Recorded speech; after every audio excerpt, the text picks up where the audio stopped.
Bueno, darles la bienvenida por ser tan animados, por madrugar tanto y por mantenerse a lo largo del tiempo. Esto suele pasar como que siempre se desinfla mucho el grupo, pero ustedes sí han estado pues, sostenido y siempre hay un cocado de gente todavía conectada. Bueno, se están desconectando, pero hay un cocado de gente desconectada. La idea de hoy es abordar un poco sobre el segundo capítulo del texto que estamos estudiando, ¿cierto? Del Bhagavad Gita. Hay varios elementos neutrales, o más bien centrales, neurálgicos sería la palabra, que se abordan acá. El capítulo tiene un nombre que lo llaman como Samkhya Yoga, ¿cierto? Y pues viene como del contexto en el que venimos anclados, pues está Don Arjuna en la batalla y le dice a Krishna como hermano, yo no voy a pelear. Y pues acá digamos que se dedica Don Krishna a darle un montón de argumentos del por qué sí debería de hacer su labor. Entonces como que un elemento importante para considerar es el hecho como de aprender a pedir ayuda, ¿cierto? Aprender a pedir consejo, aprender a buscar a alguien más sabio que nosotros, a alguien con más experiencia que nosotros, que no es propiamente alguien más viejo, que no es propiamente alguien que haya practicado mucho, quién sabe qué cosas, sino que es simplemente alguien que mire las cosas desde un lado distinto a nosotros. Cuando uno se da la posibilidad de ver o de preguntarle a alguien que ve las cosas desde un lado diferente al nuestro, pues podemos enriquecer la mirada, podemos enriquecer la forma de ver las cosas. Y eso es como algo que pasa. Entonces llega Don Krishna y le comenta un rollo ahí todo raro que vamos a ver qué dicen ustedes, qué encontraron de eso. Todos los argumentos que le pone Krishna a Arjuna sobre el por qué pelear. Y le explica algo sobre la muerte, le explica algo sobre lo permanente y lo impermanente, le explica algo sobre pues, lo que podríamos llamar como el ser. Y aparte de eso, pues también se dedica a otra parte del tiempo a decir, mire, hay algo que se llama yoga, ¿cierto? Y acá se dan como unas primeras definiciones de yoga que son muy diversas. Hablan de yoga desde los sentidos, hablan del yoga desde la ecuanimidad, hablan del yoga desde la realización del ser. Pues quisiera como que escucharlos un poco sobre estas cosas que estoy diciendo, a ver qué les quedó de pronto de la lectura.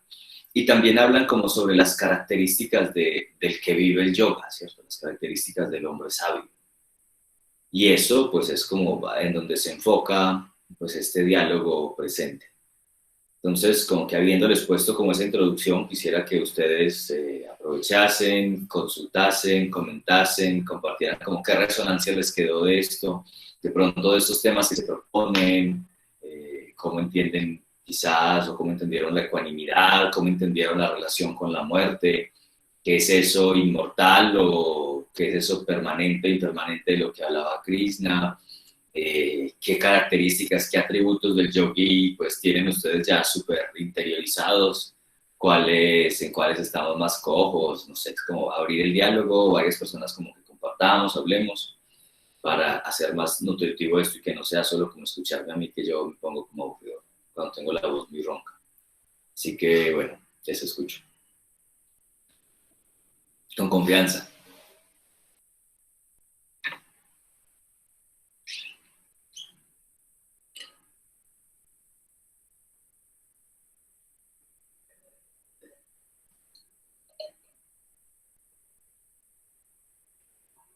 Hombre, me encanta.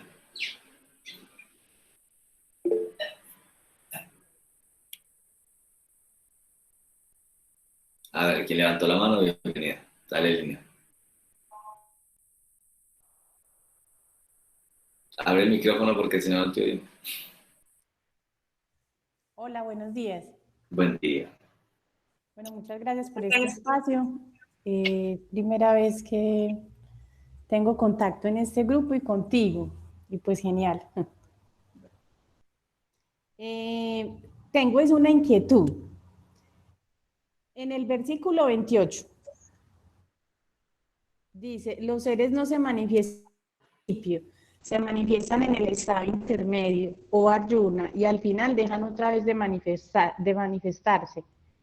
¿Por qué habría que entristecerse? ¿Cuál es el estado intermedio? Lo que está entre el nacer y el morir, O sea, la vida. podría decirse, sí.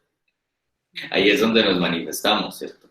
Como que lo que está antes del nacer no tenemos ni idea, pero ahí estamos en el ser, y lo que pasa después del morir, pues tampoco tenemos ni idea, pero ahí estamos en el ser, pero nos manifestamos en ese punto intermedio. Sería como una forma de verlo. Gracias. Con gusto. Bien. Ah, me levantó la mano. Dale. Hola a todos, buenos días.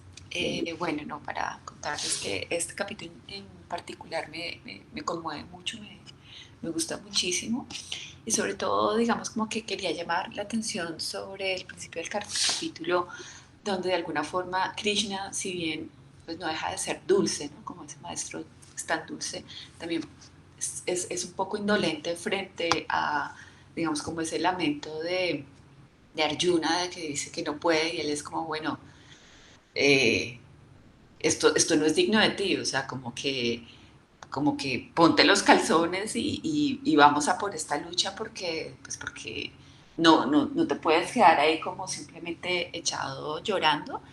Eh, y habla un poquito como que se tiene que sobreponer como a ese desaliento en el que está él, ¿no? Porque Arjuna estaba como, sí, como desfalleciendo y pues siento que uno a veces necesita como esa voz fuerte, ya sea, como decías tú, la voz de un maestro o la misma voz interior, pero tiene que haber un momento de inflexión como de profunda voluntad dentro de uno mismo para salir de alguna situación en donde uno esté como perdido.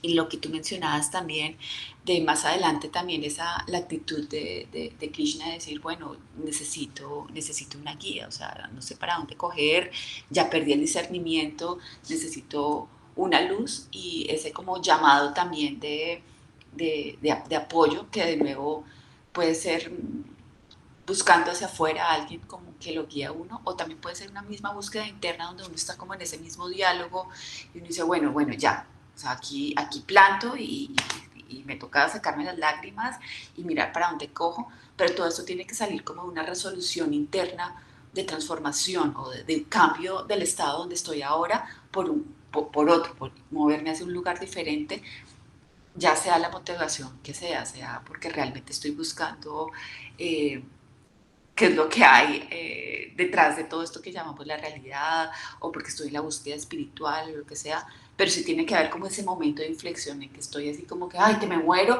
y bueno, no, ya, ahora sí, vamos para adelante y como sea. Qué bueno, gracias. ¿No? Creo que es algo que pasa más frecuente de lo que uno se imagina, ¿cierto? Como que esos momentos donde uno duda de todo y como que no quiere hacer nada.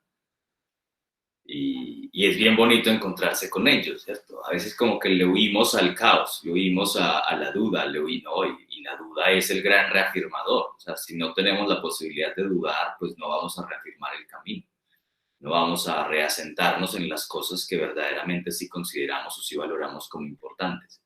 Entonces, eso es lo que sucede y pues estábamos analizando, entendiendo un poquito como que toda esa historia, toda esta narración presente en la Gita, desde como ese diálogo interno presente justo antes de esa gran batalla que sucede a cada instante, pero pues dudar, desconsolarnos, sentir que perdimos el rumbo, sentir que no estamos donde queremos estar, es una de las cosas a las que más huimos, pero es de las cosas que más nos ayudan a reorientarnos, porque por lo menos nos dan claridad de lo que no queremos. Y si somos lo suficientemente receptivos, vamos a encontrar que hay algo que siempre nos da pistas sobre lo que debemos hacer o sobre lo que no debemos hacer, y es como parte de la invitación de esto, despertar esa sabiduría intuitiva, ese discernimiento intuitivo, que es lo que sucede con ese diálogo con Don Krishna. Bien, ¿qué más les queda de esto? ¿Cómo ven? Quisiera como que habláramos, ya que pues esto es como un grupo en función de yoga, ahora hay varias personas ahí. Quisiera preguntarles cómo entendieron o las definiciones de yoga, cómo las ven, qué tan claros son, se acomoda al yoga que se conoce hoy en día, cómo son las características del yoga y esto. Levanta la mano María Díaz, por favor, primero. María. Buenos días. Buenos días. ¿Me escuchan? Perfectamente. ¿Sí? Sí.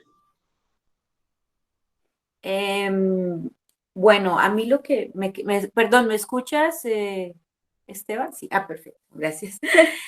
A mí me parece que es súper, se puede llevar todo esto a la práctica que estamos llevando constantemente. Realmente es un diario preguntarse sobre las dualidades y sobre eso que me quedó más de este capítulo, que es de ser tolerante ante las dualidades. Eso me parece maravilloso porque realmente todo el tiempo estamos encontrándonos con decisiones para dónde ir, qué hacer, o me pasa algo malo, o pasa algo muy bueno, o siempre hay cosas que uno como que, entonces saber mantener esa ecuanimidad, porque también tiene que ver como la ecuanimidad y la tolerancia ante las adversidades, es parte de este camino, ¿no? Es lo que nos ha hecho como sentar las bases para todos los días ir alimentando este caminito de yoga, de crecer con las adversidades, porque pues no todo es un camino de rosas y no, nunca.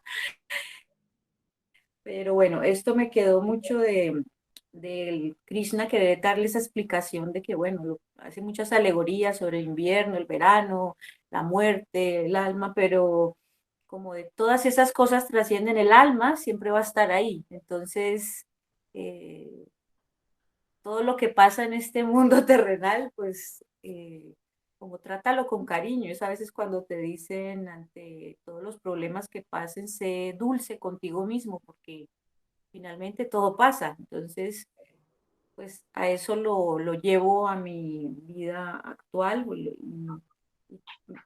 Realmente dice como saqué palabras y todo lo que se me queda es eso, ecuanimidad, tolerancia. eh, Uno puede estar confundido, pero realmente puede salir de ello si uno cree y si uno tiene una mano, un maestro, un guía. Entonces siempre sale y ese maestro guía puede ser muchas cosas. Entonces hay que saber leer ese guía que hay. Eso era. Buenos días. Bien, mire que esa es una de las definiciones de yoga, se menciona en varias ocasiones, ¿cierto? El yogi es el ecuánime, ¿cierto? El que no se perturba ante la angustia ni ante la avidez, el que no se perturba ante los pares de opuestos, el que no se perturba ante los cambios de la naturaleza. Y bueno, ahí está parte del trabajo, ¿cierto?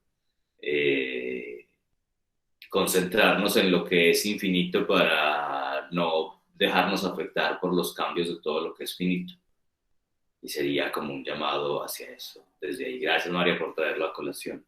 Diana Ceballos también levantó la mano por acá. Y bienvenida. Buenos días a todos, gracias por el espacio, primera vez que estoy por aquí. A mí me llama mucho la atención este capítulo, me parece muy bonito con esa voz de levántate, pero hay un asunto que me hace reflexionar o que me gustaría como que me aclararas, cuando él habla de que no te apegues a la acción. A mí me parece que habla de dos tipos de acciones, ¿no? O sea, porque creo que los seres nos apegamos a lo que, no lo que somos, sino lo que hacemos, ¿sí? Entonces, siento que se llamaba no te pegues a la acción. Ahí quisiera como que me aclararas, es como que él plantea dos tipos de acciones, una acción de un hacer, digámoslo así, que por la cotidianidad, el reconocimiento o algo así, y un hacer sobre la conciencia. No sé si lo interpreto bien o no sé qué quiere decir cuando, porque yo entiendo que ese levántate es levántate como a la acción, pero no a la acción del hacer por hacer, sino el hacer con conciencia o algo así. No sé si estoy interpretando bien. Listo, eso de la acción es como parte del plato fuerte de este capítulo. Tienen que ver ahí como muchas cosas, ¿cierto? Uno de los ejes está en función de los resultados. Don Krishna llega y dice, mire, usted haga. que usted lo máximo que puede ser es dueño de lo que hace, pero no de los resultados de lo que hace. Y pues la mayoría de los humanos vivimos son esclavos de los resultados, de la expectativa de que eso que hacemos genere algún resultado. Entonces, como que el actuar cotidiano, de pronto al que te refieres, es el actuar esperando algo, ¿cierto? El actuar con la expectativa de que algo suceda. Y ese es como nuestro actuar mecánico, ¿cierto? Querer controlar, querer dirigir, querer, pues como que nuestra expectativa se satisfaga. Pero el actuar que se propone o que propone don Krishna, como ese actuar consciente al que te refieres, porque claro, lo que suele pasar es que se entiende es que, bueno, pues como no puedo, o como la recomendación es como no actuar de la forma mecánica, pues entonces como que no hago nada, ¿cierto? Y lo que dice don Krishna es, no, es que uno no puede no hacer, o sea, uno siempre está haciendo, el asunto es desde dónde está haciendo. Si uno lo está haciendo, si está actuando desde la expectativa, y la expectativa está anclada en un montón de marcajes o de tintes que tiene nuestra mente por las experiencias previas, por lo que vivimos, por lo que no vivimos, por lo que nos dijeron, por el contexto en el que estuvimos. Hay un montón de marcajes que nos quedan de eso y terminamos comportándonos siempre como de la misma forma, como bajo los mismos patrones, como bajo los mismos automatismos y bajo las mismas expectativas. Pero la propuesta de Krishna es, no, mi hermano, haga, o sea, usted tiene que hacer y haga, pero no espere nada, ¿cierto? No espere que se dé justo lo que usted quiere, porque pues nada en el mundo puede ser controlado. Y como que esa ilusión del humano moderno de querer controlar todo, de que todo suceda como le dé la gana, pues termina siendo una de las grandes fuentes del sufrimiento. Entonces, ¿cuál es la forma de librarse del sufrimiento? Pues deje de esperar, haga. Eso es lo que dice don Krishna. Y ese se convierte como en el actuar consciente. Bueno, ahí puede que ahorita de pronto le damos un poquitico más de pedal a eso, a ver a dónde nos lleva. Espero que haya como dado un poquitico de luz por allí, Diana. En el orden acá es que me levantan las manos en cierto orden. Mariluz, porfa. Bueno, buenos días, ¿cómo están? Un saludo a todos los amigos y los nuevos amigos. ¿Se escucha? Sí. Veneno. Bueno, yo, este capítulo pues es siempre desde la primera vez que lo escuché, me ha encantado pues porque es el llamado al servicio real y es al servicio desde el desapego. Entonces entiendo que el eje pues es entregarse, hacer lo que se tiene que hacer. Y uno como que en la medida que va caminando, pues yo trato como de asimilarlo a lo que uno va viviendo hoy en día y, eh, o sea, se hace lo que se tiene que hacer, uno más o menos en la medida que va como aprendiendo, digamos, conectándose con el yoga, hay ciertas situaciones que le van diciendo a uno como que es lo chévere, es como dónde estar. Me corro un poquito más para la luz. Ve hacia la luz, Mari. Entonces, yo creo que ahí también lo que se hace es confiar. O sea, uno se entrega desde el servicio, confía en lo que se va dando. Y como decías ahorita, pues nada se puede controlar definitivamente. Entonces, dejar fluir es también supremamente importante. Ese no atarse a los resultados, es también dejar fluir. Porque los deseos a uno lo atan. Entonces uno tiene como ganas de cosas y bueno, el eje es servir, pero entonces uno actúa, hace ciertos movimientos en su vida enfocados como a ese servicio que a uno lo conecta, o sea, lo que realmente a uno lo mueve como a estar vivo y hace acciones y de ahí suelta. Entonces, es también como esa confianza en que hay una sabiduría superior que lo mueve todo. Y pues en este caso, como con el Bhagavad Gita, pues Krishna representa como esa sabiduría superior que entiende cómo es el movimiento del universo y que trata de explicarle a él, a Arjun, cómo es para que simplemente haga lo que tiene que hacer y que pase lo que tenga que pasar. Y cuando uno simplemente hace lo que para su conciencia está bien y, y, y, y suelta, entonces eso le da a uno tranquilidad, porque usted no está apegado como a lo que quiere. O sea, bueno, sí, uno quisiera muchas cosas y quisiera que se diera tal cual uno se imagina que es lo que uno cree que le va a dar paz y que va a estar uno mejor. Pero es que si uno confía en que las cosas son como deben ser, que lo que pase siempre va a estar bien, eh, entonces uno ya llega a un punto en como que eh, simplemente recibe lo que necesita recibir con la confianza de que desde allí puede ir a cualquier lado y todo va a fluir súper bien. Ahorita estoy releyendo El Alquimista junto con el Bhagavad Gita y me estoy encontrando un tema en el punto donde estés siempre va a haber algo superior que te mueve a como a tu final o como ellos le dicen en este libro, a encontrar tu leyenda personal.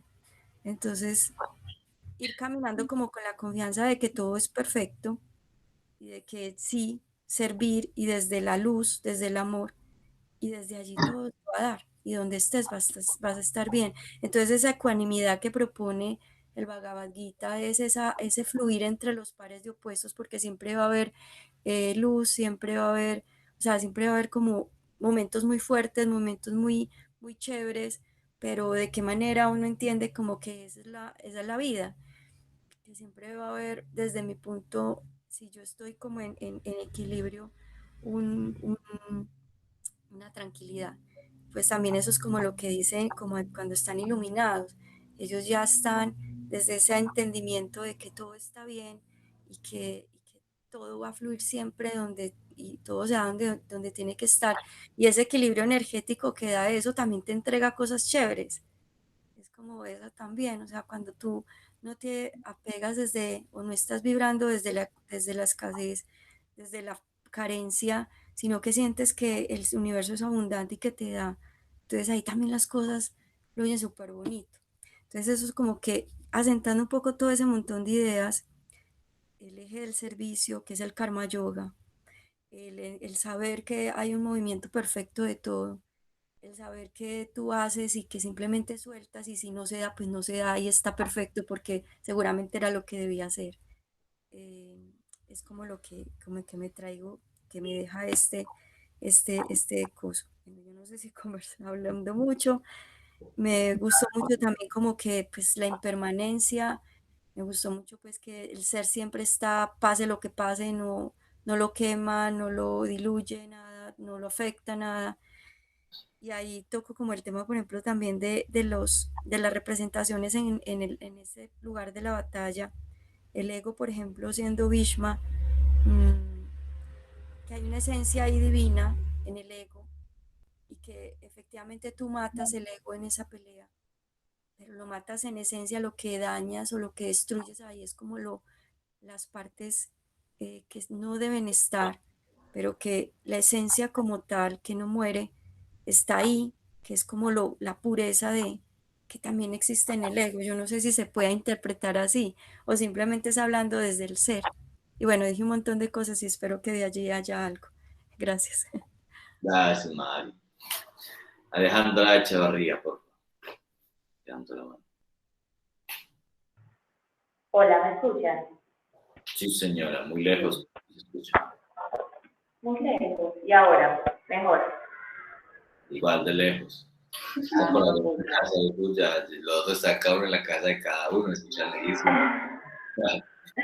Pero le suben un poquito al volumen y se puede solucionar. Bien, a mí me pasa algo muy parecido a María y a Mate, es que cuando releí el capítulo me dio como un apretón en el estómago. Y es de esa sensación de, pues madre, ¿no? Porque tiene que olvidar cosas tan esenciales. sabiendo que están ahí, y en un solo capítulo se resume tal cual. Entonces me dejé llevar por ese apretón en el estómago para seguirme recordando y, y llevarme a esa escena de ver a Arjuna completamente desmoronado. Y es ahí cuando justo aparece Krishna, ¿cierto? Y es como en la vida, cuando estamos en ese desmorone, y llega un momento en esa pérdida, en esa confusión, en que algo aparece, en el que hay una luz. Y esa luz puede ser un texto, esa luz puede ser un ser querido, esa luz puede ser una persona que ni siquiera sabemos quién es, que llega y que te da como ese dato, ¿sí? Y bueno, finalmente Krishna da mucho, pero lo más valioso es cuando nos dice, hay algo que uno debe olvidar y que nunca debe olvidar, y ahí realmente está el conocimiento en tu propia vida, y es el alma, ¿no? Ese ser verdadero, con esas cualidades que nos da, el inconmensurable, el infinito, siempre está ahí. Si tú no lo olvidas, pues finalmente en medio de esa confusión siempre vas a encontrar el camino hacia la liberación o hacia la sabiduría, ¿no? De su propia sabiduría, que también lo que me parece muy bonito es, aquí no se menciona una verdad o una sabiduría, no estamos hablando de una sola, sino que estamos hablando de la propio ser que viene aquí con su programa, con su propio camino, y en ese propio camino encontrar su sabiduría y llegar a su camino de autorrealización. Y eso también me parece muy valioso siempre de este encuentro con Arjuna y con Krishna. Otro elemento que también obviamente me pareció hermoso y que es algo que he mantenido muy presente a lo largo de esta semana que he estado con este capítulo, es esa cualidad, ¿cierto? Cómo lograr en todas circunstancias ser. Y ahí yo siento que fue donde sentí el empujoncito en el estómago de recordarme que en medio de una situación en la que a mí me puede parecer injusta, o la que yo puedo catalogar como buena o como mala, debo mantenerme en esa ecuanimidad. También destaco mucho la acción desinteresada, otro puntito en el estómago, hacer en la entrega de ese ser. Todo lo que hago se lo entrego a ese ser, todo lo que hago se lo entrego a la vida. Y finalmente lo que se genera, la energía que se moviliza, pues es algo derivado de ahí, y pues de algo de comunidad, que también me llamaría mucho la atención y para mí podría recordar. Tengo una pregunta, pero no sé si fue por la forma en que la estaba redactada que me generó mucha inquietud, y es en el texto, pues en la página 49, cuando habla de sacrificar la vida por una causa. Pero siento que es como la forma en la que lo relata un poco Krishna, en la que estoy un poco confundida, sobre todo cuando habla del deshonor. Yo creo, bueno, aquí Krishna que está queriendo decir con el deshonor, realmente quiere decir que yo por alguna razón no estoy actuando por una causa, entonces ya estoy en deshonra, me hice esa gran pregunta y se lo digo para que comprendan un poco mi inquietud. Dice, si no cumples con tu deber, tu deshonra andará de boca en boca, interminablemente. Para un hombre de honor, caer en la deshonra es un destino peor que la muerte. Los seres humanos corrientes se empeñan en preservar su vida, como el lobo, pero al guerrero le toca seguir otro camino. Debe estar dispuesto no a salvar su vida, sino a sacrificarla por una causa. Tu gloria aumentará si entregas tu vida deliberadamente a un ideal. Entonces, ¿qué quiere decir con deshonra? Ahí sí quedé como, bueno, que desde dónde está parado mi Krishna para darle este gran consejo. Muchas gracias. Vale, Alejo. Bien. Eso del honor puede ser usado de muchas formas, pero como que póngase en el lugar de Krishna. Krishna tiene que encontrar todas las artimañas posibles para convencer a este mancito. Entonces dice, no, pues si usted se cree tan importante, se cree tan príncipe, pues por lo menos mantenga el buen nombre, ¿cierto? Y puede que esa invitación a que mantenga el buen nombre sea la invitación a que pues, no rehúse su deber. Y pues si por ahí lo trata, claro, ¿qué es lo que sucede? Que digamos que pasa lo mismo al revés, ¿cierto? Eso es como cuando uno quiere, yo qué sé, cuando uno quiere hacer algo noble, por ejemplo, uno quiere ayudar a alguien en cierto momento, y llega el saboteador interno y encuentra todas las formas posibles para sabotearlo. No, no lo hagas, mira, no te conviene, no, alguien se va a encargar de eso, no, listo.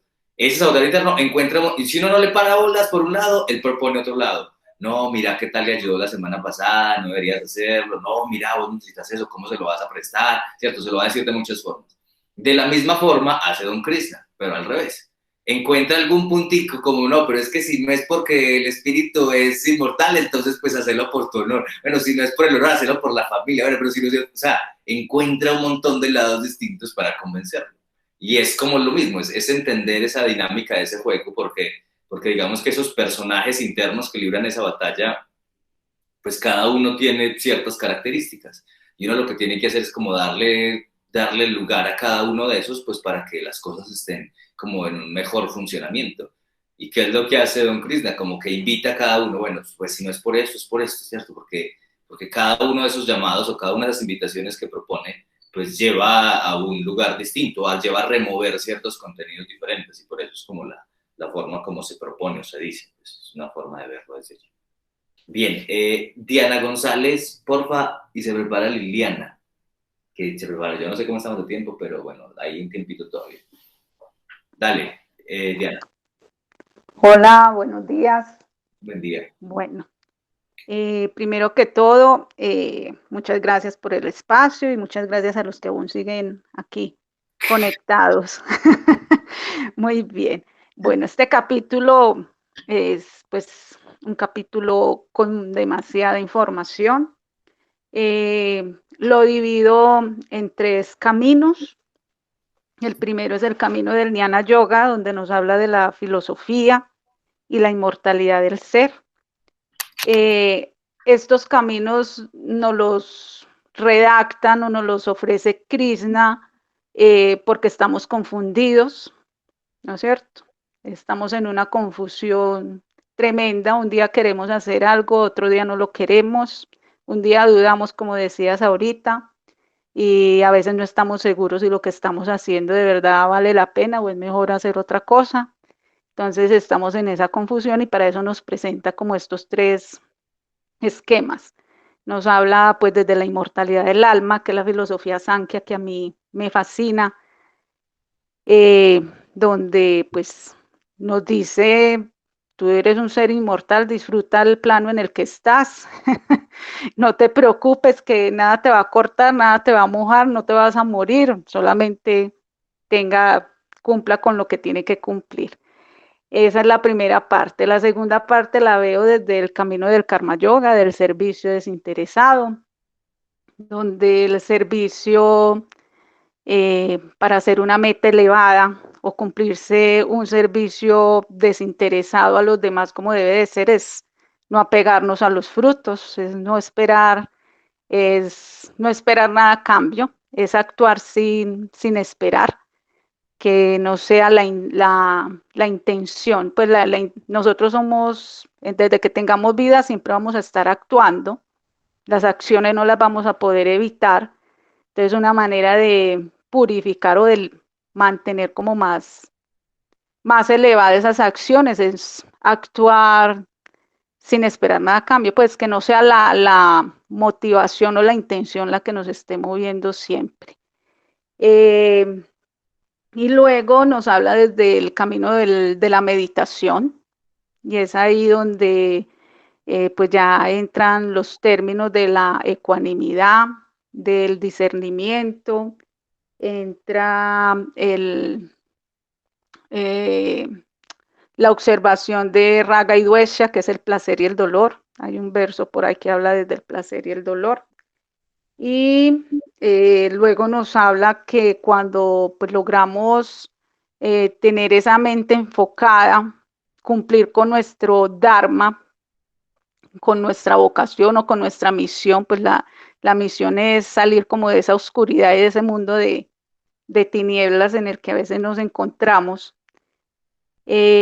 al estar ya como establecidos en ese estado meditativo o en haber encontrado esa luz, ya nos dice cómo actúa un sabio, ¿no es cierto? Nos habla desde la sabiduría que lo comparé un poquito con lo que vimos en la clase anterior cuando hablaste de moksha, que el sabio iluminado permanece en el mundo sin, sin dejarse, se me va la palabra, sin dejarse afectar por los pares de opuestos, solamente actúa, solamente cumple con su dharma o con su deber, que es lo que le está pidiendo Arjuna. Entonces, lo veo pues como desde esas tres partes, que es como lo que nos ofrece ahí eh, Krishna en ese relato.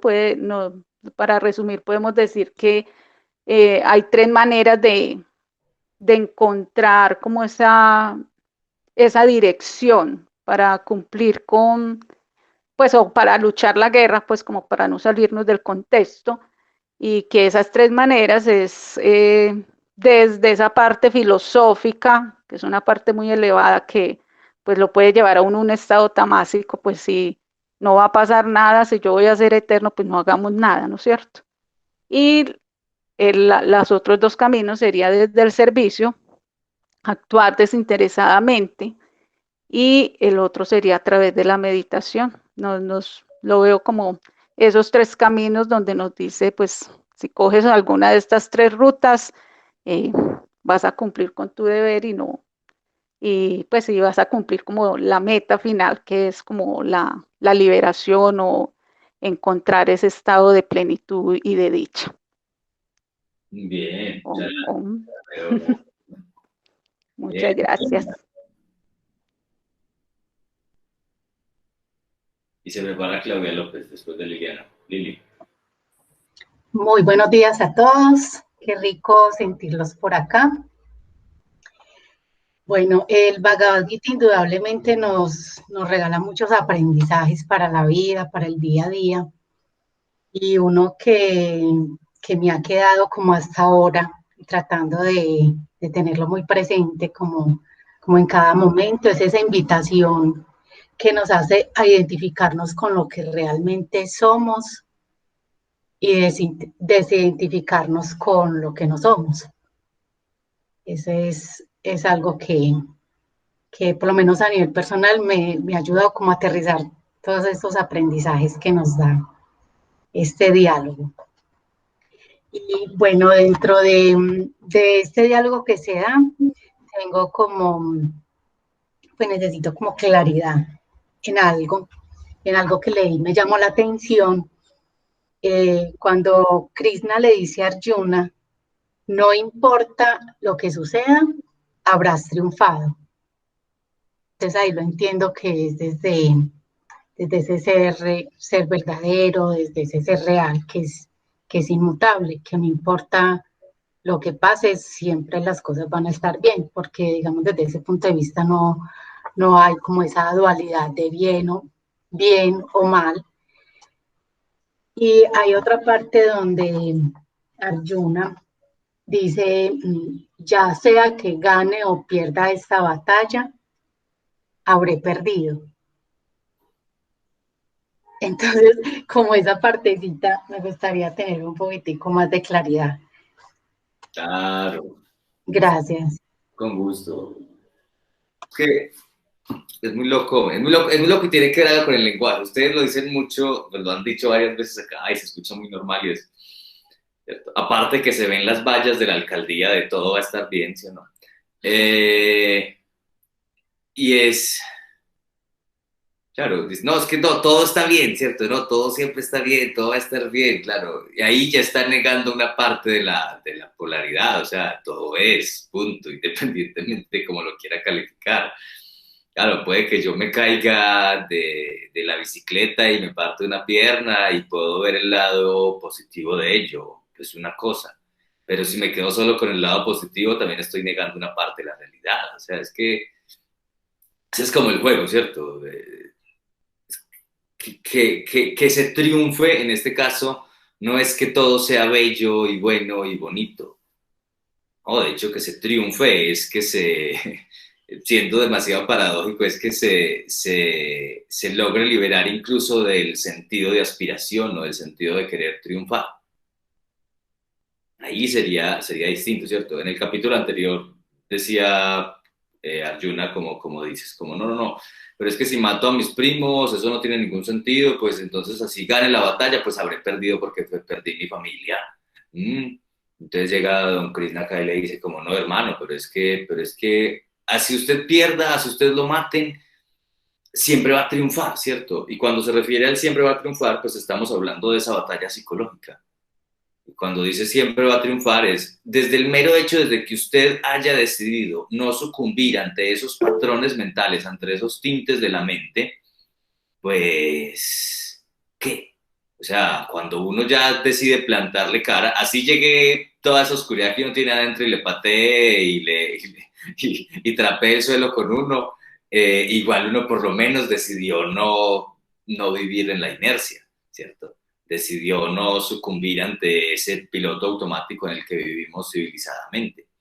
Entonces ese es como el juego, pues por un lado como ese llamado a no pintar todo de positivo o de bien y todo el rollo, porque tiene ciertas implicaciones. Eso es muy bonito en cierto nivel, pero hay momentos donde pues, hay que soltarlo también.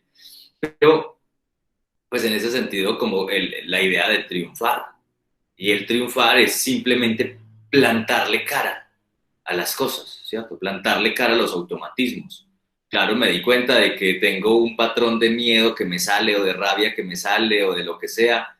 Claro, pues decido hacer algo con ello, ¿cierto? No decido ser víctima de la circunstancia y cuando decido no ser víctima de eso y decido hacer algo, ahí ya estoy triunfando, porque estoy venciendo la inercia. Y puede que ese miedo me gane, y yo se los he dicho muchas veces, claro. Una veces puede tener un enemigo, digamos, con quien tiene que pelear, digamos, una rabia. Yo tengo una rabia así acumulada y tengo 50 años de cargar una rabia contra todo el mundo. Y un día me di cuenta que tenía esa rabia. Entonces quiero hacer algo contra esa rabia, así como estar Arjuna se planta frente a la rabia. Pero lo que pasa es que esa rabia tiene 50 años de entrenamiento y de fortalecimiento y se ha comido toda la papita. Eso se alimentó de todo el prana que uno tenía, esa rabia se la tragó toda.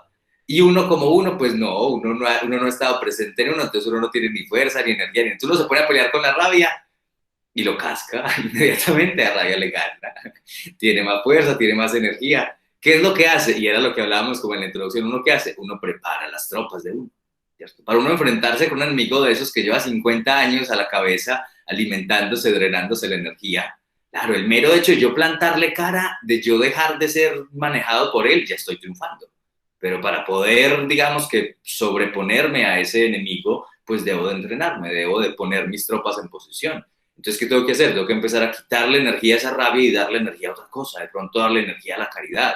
Y después de mucho tiempo de darle energía a la caridad, puede que esa caridad tenga tanta fuerza, tanta energía que pueda quitarle ese patrón, quitarle esa prepotencia que tiene la rabia y vencerla. Y ahí va como ese sentido. El mero hecho de pararme frente a la inercia ya me lleva a triunfar. Pero para poder ganar esa batalla, pues hay que prepararse y hay que disponer las tropas. Y eso es lo que estamos haciendo con esto.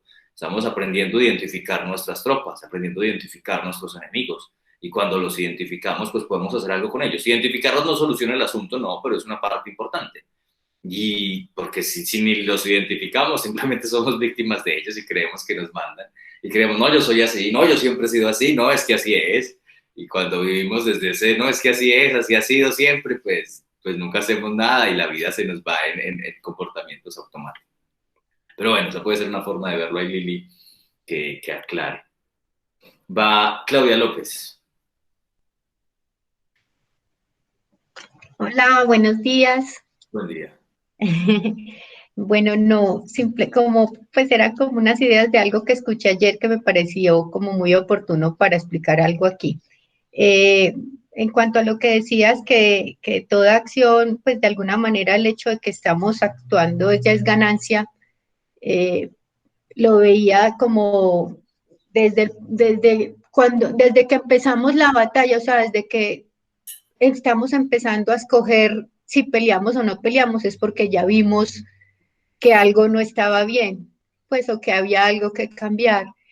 Y y lo que escuchaba ayer era una definición como del budismo que hablaba de escoger entre el bien y el mal, o sea, siempre tenemos que escoger, porque el no hacer ya es una elección. Entonces, independientemente de que tengamos todo el ejército, hay que emprender la lucha porque ya hay una responsabilidad. Ya vimos que había algo que no funcionaba y pues ya hay una responsabilidad. Ya si no actúo, ya definitivamente pues estoy tomando una acción y no queremos que el reino lo sigan dominando los otros, ¿cierto? Los patrones aprendidos, los sentidos, el afuera.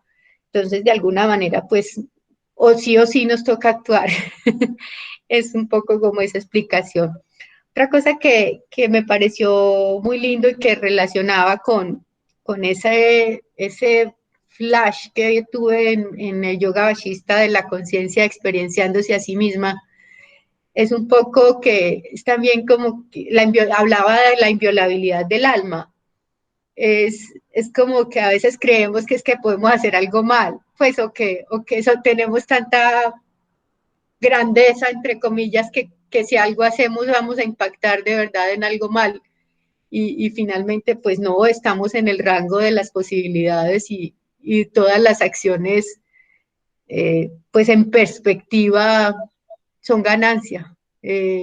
Pues y son simplemente como la maniobra de algo que está por fuera de nosotros, que no es algo que nosotros decidamos. Asimismo, entonces, por eso también rescato eso que decía que es el poder que tiene el alma de vencer al ego. O sea, ese poder nunca se pierde. Nosotros escogeremos si lo hacemos ya o lo dejamos para después, pero, pero de alguna manera ahí está. Cuando hablabas de la ecuanimidad y de la impermanencia, recordaba también eh, el dicho de Vipassana, de las sensaciones surgen y desaparecen, y lo relacionaba con, claro, cuando estamos por fuera, en los sentidos hacia afuera, pues somos presas de las sensaciones, pero cuando nos centramos, y también lo leí ahí, que no sé si fue que lo leí en los preliminares del capítulo sobre toda la explicación de los chakras y de cómo está la diferencia cuando el chakra estaba dentro y afuera. Entonces, pues lo interpreta así, como que las sensaciones nos atormentan cuando estamos en el afuera. De alguna manera lo interprete así. Bueno, no, muchas gracias y gracias por la práctica. Bueno, gracias, Clau, por compartir este mensaje. Viene Claudia Hernández y Lina Gómez, ahí brevemente para que un minutico para hacer un cierre, por favor. Clau Hernández, ¿sí está por ahí? Dale. Listo. Buenos días. Bueno, entonces yo tomé esta lectura, pues o la sentí como ese despertar de ese guerrero interior.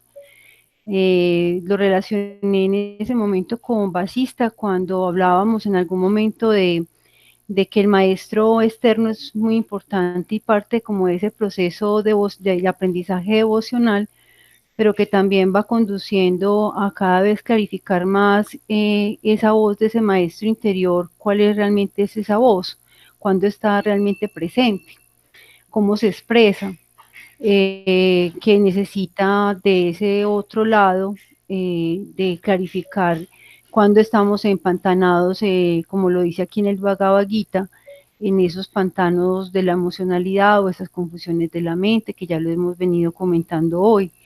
Entonces, el ir viendo como esa estructura de que esas acciones, si están bañadas, digamos, desde esa búsqueda del yoga, de unirse con lo divino, con lo sagrado, y ponerlo en primera escala y en segunda escala como esas búsquedas de lo que cada uno en su propio dharma o su propio camino en este mundo manifestado tiene como tarea no negarse ni evadir, asumir.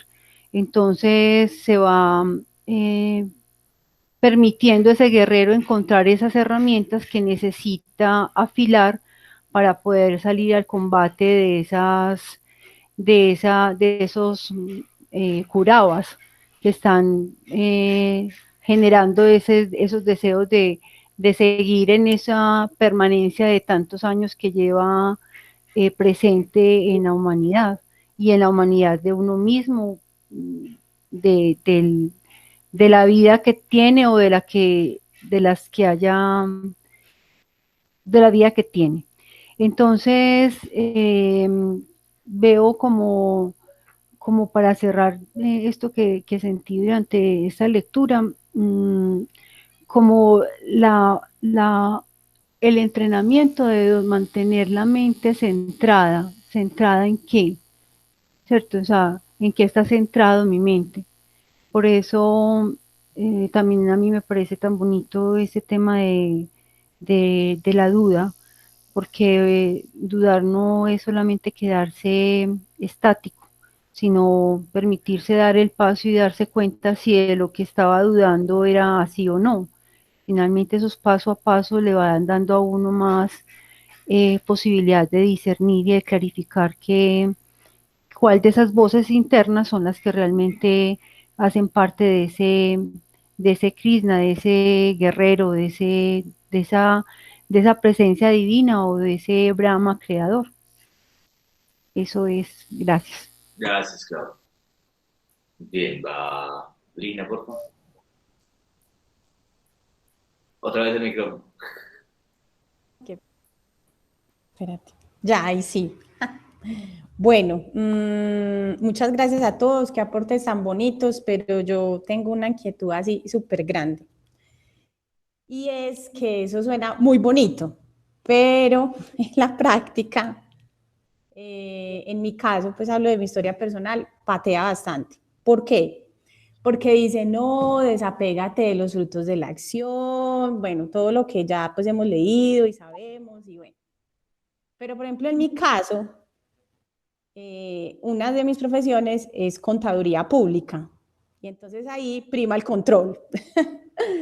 Entonces, ¿cómo desapegarse de los frutos de la acción cuando, por ejemplo, lo que yo tengo que hacer tiene que ser perfecto, ¿cierto? Entonces, ahí, por ejemplo, como que en mi cerebro entra como en reversa. Entonces, claro, no debo aproximarme a esta escritura tan bonita desde el intelecto, pero tengo que utilizar el intelecto para poder desarrollar una de mis funciones, una de mis profesiones, ¿cierto? Eso con la contaduría. Ahora vamos con cuando ejerzo pues de profesora de yoga. Tienes que alejarte de los frutos de la acción. Y si un alumno viene y se siente muy bien, no tienes que regocijarte porque lo hiciste muy bien, porque finalmente eres un canal y no estás siendo tú, sino la divinidad que se posa en ti y la persona se sintió súper bien, ¿cierto? Muy bonito eso. La persona se sintió súper mal, salió súper mal de la clase, no volvió, no le gustó, le dolió mucho. También me tengo que alejar de los frutos de la acción porque yo soy solamente un canal, mi clase la hice bien, tuve los cuidados pertinentes, las alineaciones pertinentes. ¿Cómo abordarlo? Porque claro, en ambas situaciones, obviamente sé que es mi mente, pero en ambas acciones es muy, muy complejo alejarse. Digamos que cuando todo fluye muy bien, pues trato como de no dar gracias y listo. Pero cuando las cosas no van tan bien, digo, pucha, ¿qué hice mal? Y entonces ahí necesito una luz en el camino. Bien, bien. Vamos a ponerle ideas a eso. Lo que decías de ser contador, ¿cierto? De hacer que las cosas sean perfectas. Va como... El árbol hace que todas sus hojas sean perfectas. O sea, él se esfuerza porque sean perfectas, porque tengan la forma perfecta y la condición perfecta y el tamaño perfecto y el color perfecto. ¿Cierto? Es como que pareciera que sí, pero uno puede decir como, no, mira, pero es que hay unas que son más bonitas que otras. Hay unas que duran más que otras. y uno puede quedarse, sí, como muy anclado en ello, ¿cierto? En querer controlar las cosas. Y pasa, o sea, la mayoría de nuestras profesiones pues se basan en el sentido de sociedad que tenemos. Entonces, pues tenemos una sociedad basada en el individualismo, basada en la perfección, basada en la competencia, y pues nuestras profesiones se centran en eso, en tratar de ser mejor que tal, en tratar de que yo mismo, mi nombre esté encima de los otros. Y ese es como el rollo, y para hacer que eso funcione, pues se necesita de ese ideal de perfección, ¿cierto? De ese ideal de la línea recta, que es como lo que a veces sucede. Porque si ustedes se ponen a mirar, no hay nada en el mundo que tenga líneas, y menos rectas. Eso solo sucede en nosotros. O sea, solo nuestra mente crea eso. Claro, es nuestro intelecto el que quiere abstratizar tanto todo en el universo que crea líneas rectas. Y creamos estructuras, creamos muros, creamos paredes, y nada en la naturaleza tiene un plano, ni una recta. Claro, pero en nuestro afán de querer aplanar el mundo con nuestras ideas, queremos hacer que todo sea perfecto. Entonces diseñamos profesiones donde todo dé perfecto, ¿cierto? Donde los humanos se comporten perfecto, donde el modelo que yo aplique funcione perfecto, donde la propuesta, el sistema, todo funcione pues perfectamente. Eso pasa, ¿cierto? Es parte de lo que hacemos, y pues habrá que hacerlo de la mejor forma posible y sin hacer la menor cantidad de daño posible. Pero como que si uno entiende que eso simplemente es parte de la abstracción humana y se da cuenta de que todo en la naturaleza, tal y como el árbol, funciona haciendo que cada hoja sea ella misma, pues uno no tiene que andar controlando qué hacer con cada hoja o qué hacer con cada acción, ¿cierto? Lo que dice puntualmente el texto es dedícate a la acción, o sea, haga. Pues si lo que tiene que hacer es contar, pues cuente. Si sea chistes, o si sea números, o si sea historias, lo que sea, listo, pero cuente. Eso es lo que hay que hacer. Pero claro, trascender o salirnos un poquitico de ese sentido de creer que eso es lo único, que es lo más importante. Y pasa, en el ejemplo que ponías de yoga, pues pasa, uno tiene que entender como que ese es el rol, o sea, sí, mi rol, yo en este momento soy profesor y pues hago lo mejor que puedo y punto. En este momento soy antropólogo, pues hago lo mejor que puedo y punto. Y estoy 100% en lo que estoy haciendo, ¿cierto? Ese es como el juego, no es querer ser el mejor, ¿cierto? No, es querer dar lo mejor, ¿cierto?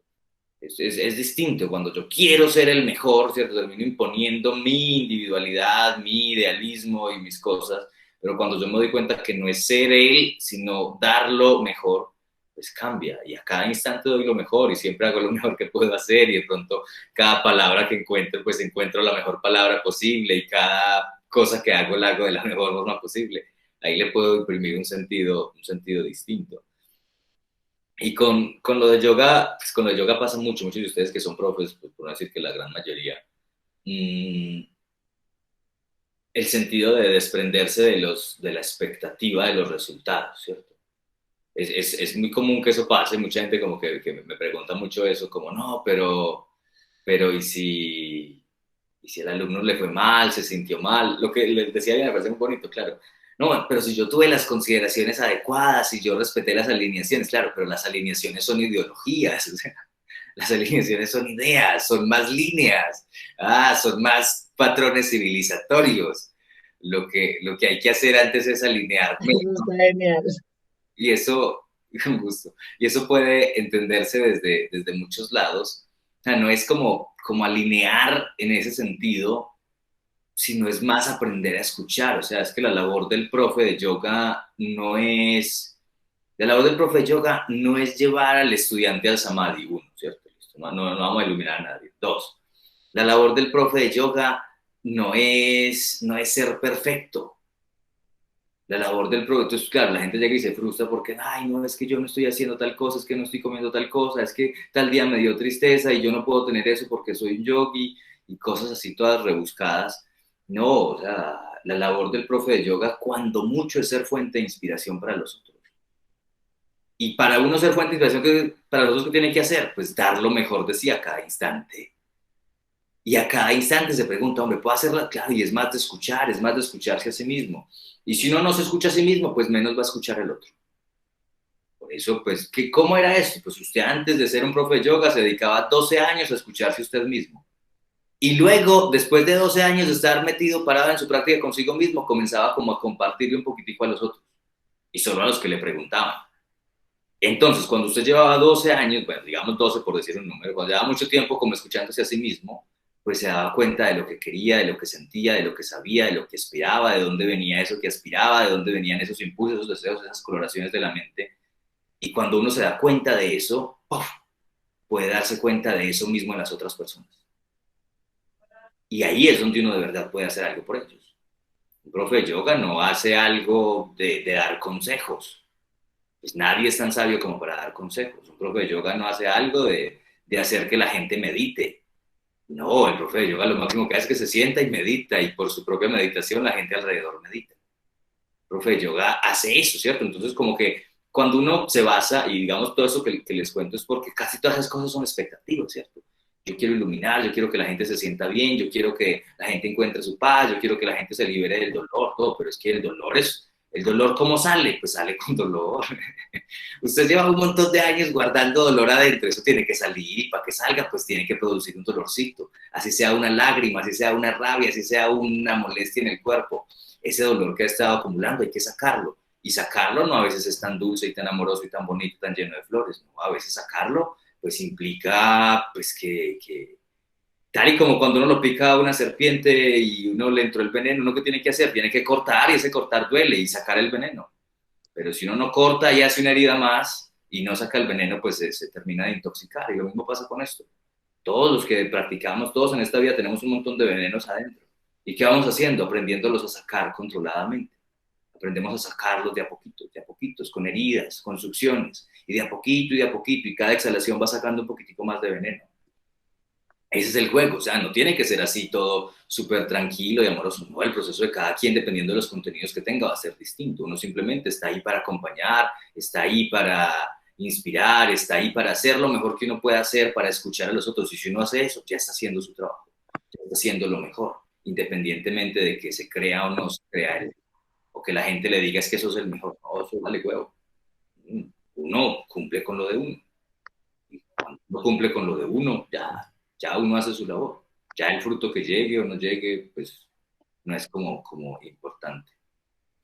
Diana está que se habla, para que cerremos de una vez. Diana se vaya, dale. Ahora me perdí, ya me entico. Ya. No, simplemente lo que estaba comentando en el chat. No sé si sirve compartir para la compañera que pregunta, porque como nos estamos, como dice Esteban, en la perfección todo el tiempo. Entonces yo digo en el chat, hasta las cagadas hacen que uno sea y tienen un sentido y una perfección. Digamos que te voy a dar un ejemplo con lo que me pasó llegando y leyendo el capítulo. Me la embarré hace unos días con una hermana, bien feo, me la embarré. Y ahora entiendo que esa embarrada tiene que ver con todo esto que estamos hablando, y que tiene que ver con lo que yo tengo que aprender, y seguramente mi hermana también tendrá que aprender. Sino que nos han enseñado la perfección también en este mundo, que nosotros queremos hacer todo bien y no queremos reconocer que también la equivocación es un aprendizaje valioso. Simplemente eso, por eso me gustó mucho lo que está diciendo Esteban, con respecto a que no nos pegamos a los dogmas, a las palabras, a los conocimientos de una manera que queremos seguir unas perfecciones y unas líneas, y no, el mundo no es así, o sea, el mundo es lleno un asunto intrincado, pero todo es perfecto en eso intrincado que hay, o sea. Entonces, me pareció muy lindo lo que estaban diciendo. Sí. Bueno, creo que queda mucho por decir. No sé qué tanto es mucho, qué tanto es poco. No sé si vale la pena hablar un poquito más sobre este capítulo. Hoy nos dedicamos como a escucharnos, y estuvo también interesante. Es parte de lo que hacemos como con los grupos de estudio. Quisiera escucharlos en el WhatsApp de pronto, que digan si quieren que sigamos abordando esto, abordar sobre este ser, sobre las características del yogi, sobre lo que es el Samkhya y eso, de pronto dedicarlo otra semana para ello, antes de pasar al siguiente capítulo. Quisiera que escucharlos en el WhatsApp con eso, a ver qué dicen, y yo me tengo que retirar, que tengo un compromiso. Muchísimas gracias por estar. Nos vemos la próxima vez que nos veamos. Muchas gracias, hombre, por eso tan divertido. Un buen día. Gracias. Gracias. Feliz semana para todas, todos. Buenas vibras. Muchas gracias.